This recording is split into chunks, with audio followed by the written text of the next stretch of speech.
Assalamualaikum warahmatullahi wabarakatuh. Alhamdulillahirabbil alamin wa binastain ala umurnya wadin wassalatu wassalamu ala asyrofil anbiya'i mursalin wa ala sahbihi ajmain. Assalatu wassalamu ala sayyidi ya Rasulullah subhanahu wa ta'ala. Alhamdulillah ala nikmatil Islam wal iman wa kafa bi imamin iman. Alhamdulillah tadi jam 3 bangun, ini hampir jam 5. Terus habis sholat tahajud, terus taubat, diakhiri dengan witir, doa. Dan gitu baru sekarang seperti ini. Habis nunggu seperti ini saya biasanya langsung minum air hangat dan gitu langsung ke masjid gitu. Semoga bisa sholat qobliyah subuh dan fajar di masjid. Dan itu subuh. Sekarang saya bahas tentang kecemasan. Jadi kecemasan itu kadang-kadang melanda kita semua, termasuk saya gitu. Dan saya punya trik gitu, bagaimana caranya cemas itu bisa diminimalisir.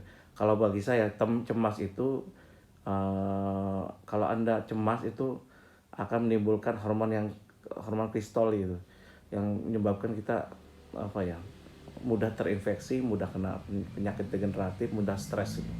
Kalau stres itu kan pasti Anda reaksi tubuh menjadi tidak baik gitu, sehingga akan mudah sakit bagi Anda gitu. Dan cemas itu membuat kita tidak bahagia gitu, tidak bahagia, was-was dan yang lainnya. Bagi saya itu setan yang bekerja. Jadi supaya hilang setannya, kecemasan itu, saya selalu berpikir positif dulu. Tapi nggak bisa juga. Kalau nggak bisa juga, ini yang saya lakukan gitu. Jadi pertama, cemas itu biasa. Jadi kalau Anda lihat orang kelihatan nggak cemas, kelihatan tenang, kelihatan bijaksana, kelihatan seolah bahagia, kelihatan bahagia, itu nggak gitu juga. Mereka itu ngelewati banyak penderitaan sebenarnya. Saya punya teman yang pengusaha, karena kadang-kadang dulu saya biasa mencari ya, ini kok teman bahagia, saya deketin dulu. Ternyata ada masalah juga. Saya deketin ada teman yang sangat bahagia lagi. Saya pengusaha bahagia, sukses segala macam-macam gitu lagi. Saya ketemu miliarder yang hebat, ratusan miliar asetnya. Ketika saya masih puluhan M, saya deketin mereka. Ternyata stres juga mereka. Ternyata mereka kelihatan bahagia karena bisa mengelola gitu. Sampai ada yang kena, kelihatan, ini pasti yang triliuner, nggak mungkin stres itu. Stres juga, mas kalau banget yang triliuner itu. Beberapa teman saya yang triliuner itu kelepak-kelepak juga gitu. Jadi ternyata kecemasan itu bukan milik orang lain, bukan milik saya aja, tapi semua orang mengalami hal yang sama. Kegagalan orang ini juga sama gitu. Dan dunia itu hidup kita, bukan hidup mereka. Jadi jangan bandingkan hidup kita dengan mereka gitu. Yang kita bisa lakukan adalah kita belajar dari kehidupan mereka gitu. Jadi orang-orang yang sudah biasa kelihatan tenang, kelihatan bahagia, itu dia melalui banyak penderitaan. Sob lihat gitu. Orang-orang yang hebat pasti penderitaannya kencang-kencang banget gitu. Mereka bisa melewati itu karena mereka belajar bagaimana cara mengatasinya. Sekarang saya ajarkan supaya sob bisa belajar melakukan itu. Biasa yang doa yang saya ajarkan ya, yang saya pertama dalam hati kita ya, dalam mindset kita, saya tanamkan bahwa hidup ini siapapun beruntung gitu. Ketika kita masih diberikan kehidupan, masih nyawa, diberikan kesehatan gitu. Meskipun Anda sakit tapi masih diberikan hidup, bersyukur juga gitu. Kenapa? Masih ada hidup gitu loh. Dan makanya ayah saya sering ajarkan, saya diajarkan ayah saya itu luar biasa gitu. Ayah saya bukan seorang kiai, bukan seorang ustadz, tapi dia pemuka agama ya. Bukan agama ya, tokoh lah di Cilengsi gitu. Dia simpel aja ngajarkan, Wan, baca doa ini. Alhamdulillah ala nikmatil Islam wal iman wa kafa bima minima. Ya Allah, terima kasih pada Engkau ya Allah telah diberikan nikmat iman dan Islam. Dan itu nikmat terbesar di kita. Jadi tanpa itu nggak bisa gitu. Selain kehidupan. Kan ada suatu ya, ada di Al-Quran, Al-Baqarah atau apa saya lupa. Orang pas udah meninggal itu, ya Allah katanya, berikanlah aku tangguh waktu sekejap saja supaya aku dapat beribadah dan bersedekah. Jadi ibadah dan sedekah itu. Coba luar biasa. Coba Allah di satu sih, aku tidak akan memberikan engkau waktu itu karena udah telat gitu. Tidak akan mempercepat takdirnya, tidak akan memperlambat. Jadi kalau udah waktunya meninggal aja gitu. Jadi hanya sekejap aja nggak bisa gitu. Mensedekahkan hartanya, asetnya segala macam-macam. Terus soal kedua ya. Jadi filantropi, Nabi itu filantropi ya. Jadi filantropi itu adalah sukarelawan itu luar biasa memberikan kita ketenangan itu secara fisiknya. Pertama kita yakinkan bahwa kita beruntung dulu. Kedua kita bacakan doa dulu yang mensugesti diri kita dulu. Contoh tadi alhamdulillah ala nikmatil Islam wal iman wa kafa bimina.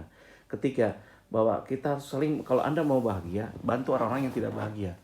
Makanya jadilah relawan SKDA gitu. Di SKDA gitu. Semua orang nggak dibayar soal di SKDA. Tapi sekarang ini ke depan ini, kalau mereka udah Anda bantu ya, bantulah mereka gitu dalam prioritas WA grup SKDA gitu. Nanti kita bicara masalah itu ya. Tapi saya nggak itu. Jadi intinya apa? Jadi filantropi itu Anda memberikan waktunya, tenaganya, sedekahnya, segala macam-macam supaya kita menjadi tenang gitu. Memberikan ketenangan ke orang, akhirnya efek baliknya ke saya gitu. Dan saya mohon maaf ya, saya mau share ini bukan untuk Anda, bukan untuk diri saya. Anda bisa belajar, nggak usah terima kasih saya, terima kasih pada Allah, doakan saya lebih baik lagi gitu. Karena itu baliknya ke saya gitu. Semakin kita baik, semakin kita berbagi, semakin enak. Jadi filantropi itu Nabi Muhammad SAW filantropi paling hebat. Dulu harta semuanya itu dibaktikan untuk ini, untuk apa? Untuk perjuangan, untuk kebaikan semua, untuk masyarakat. Dan baiknya bukan hanya untuk umat muslim, tapi non muslim, siapapun yang ada dalam naungannya, itu luar biasa hebatnya.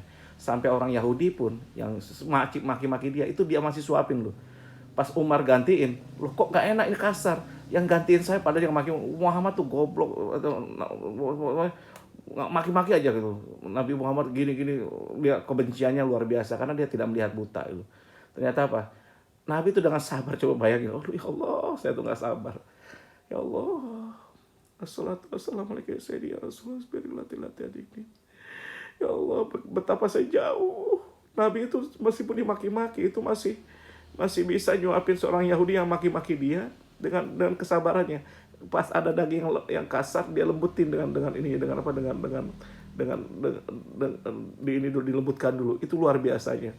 Pas digantikan, pas dia maki-maki Umar ganti, apa sih yang dilakukan Aisyah atau ke anaknya, dia nanya apa yang dilakukan Nabi yang sering dilakukan itu loh, sering ngasih makan pengemis di sana itu, di pojok sana itu. Pas datang ke sana ada pengemisnya digantiin makan, dikasih suapin loh. Dia tetap dia maki-maki Nabi segala macam-macam sampai Umar tuh sabar, nangis aja dia. Pas dia memberikan suapan, kok kasar sih ini, saya biasanya dapetnya sesuatu yang lembut, yang ini kamu ini bukan orang yang biasa ngasih makan saya gitu, segala macam-macam. Akhirnya Umar ngomong, iya bukan katanya.